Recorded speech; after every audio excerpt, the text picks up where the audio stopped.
নমস্কার বন্ধুরা, সবাই ভালো আছেন তো? আশা করি সবাই ভালো আছেন। আপনারা দেখছেন সাধনা কিচেন। তো সাধনা কিচেন থেকে আরেকবার সবাইকে স্বাগত জানাই। আজকে আমি করব যে বাঁধাকপি আলু আর এই পেঁয়াজ কিলি দিয়ে একটা শর্টকাটে একটা ভাজা করব। তো দেখতে থাকুন। আপনারা কীরকম করেন জানি না, আমরা এরকমও করি। তো আসুন কেটে কুটে নেই। তো আমি পেঁয়াজ কিলিগুলোই কাটবো। পেঁয়াজ কিলিগুলো এরকম কাটবো, বড় বড় করে একটুখানি, একসেরও বড় না একসেরও ছোটো না করে কেটে নেব।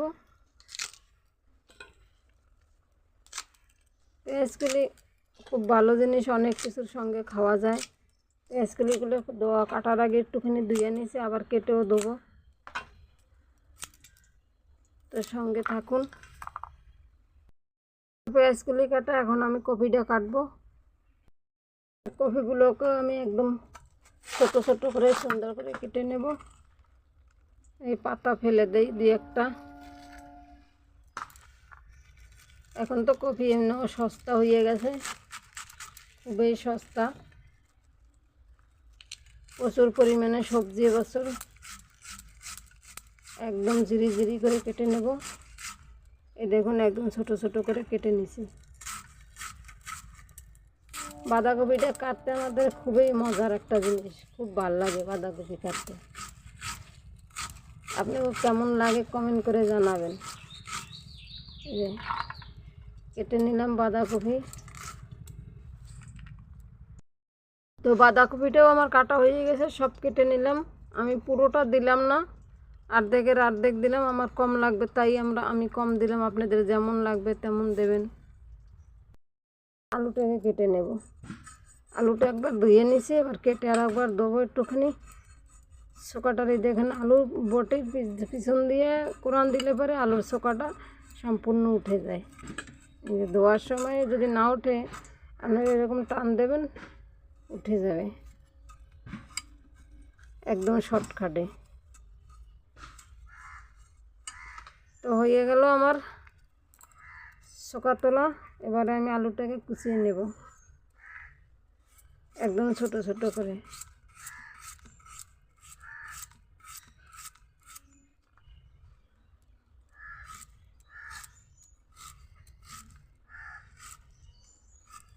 এই দেখুন আলুটাকেও আমি এরকমভাবে কুচিয়ে নিলাম,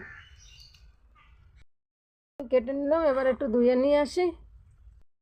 সব সবজিগুলোকেই সুন্দর করে ধুয়ে নিয়ে আসলাম। তা চলুন রান্না করি। নিয়েছি আমি একটু জিরা আর আদা বেটে নেব।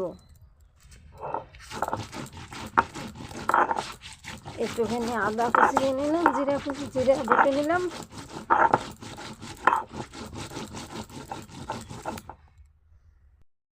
চলুন, কড়াই গরম হয়ে গেছে, তেল ঢেলে দেবো।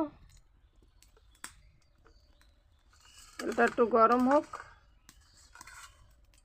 তো দেব দুটো শুকনো লঙ্কা, তেজপাতা একটু ভেজে নেব।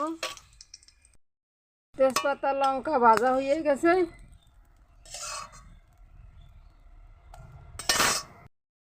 দেব দুটো সাদা জিরে, দিয়ে দিলাম সাদা জিরে। ভাজা হয়ে গেছে, এখন দেব মশলা বাটাটা।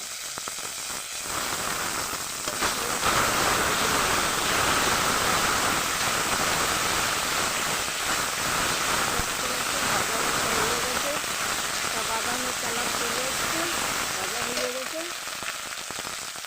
এখন আমি সবজিগুলো ঢেলে দেবো।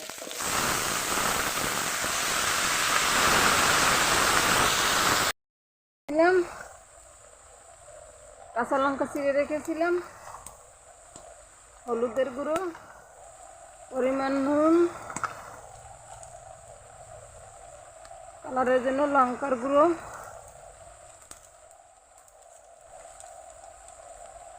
একটু গোলমরিচের গুঁড়ো, নাড়িয়ে চাড়িয়ে দেবো।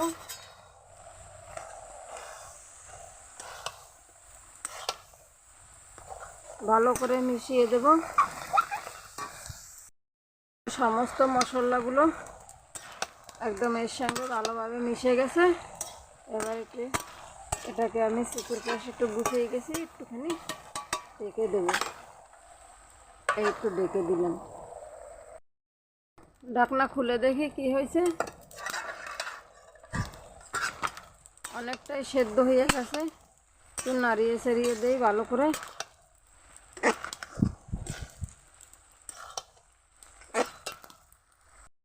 ভাজাটা কিন্তু হয়ে গেছে। আমি কিন্তু জল টল কিছু দিলাম না, কপিতে যে জল ছিল সেই জলেই আমার হয়ে গেছে।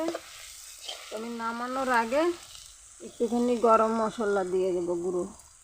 তো আপনারা চাইলে ধনেপাতাও দিতে পারবেন, আর একটুখানি মিষ্টি যদি দেন দিতে পারবেন। তো আমি মিষ্টি দিলাম না, ওই যে পেঁয়াজগুলির ডাটাই একটু মিষ্টি হয়ে গেছে, আর আমরা একটু ঝাল খেতে পছন্দ করি। তো গরম মশলা দিয়ে নাড়িয়ে ছেড়ে নিলাম, এবার নামিয়ে নেব।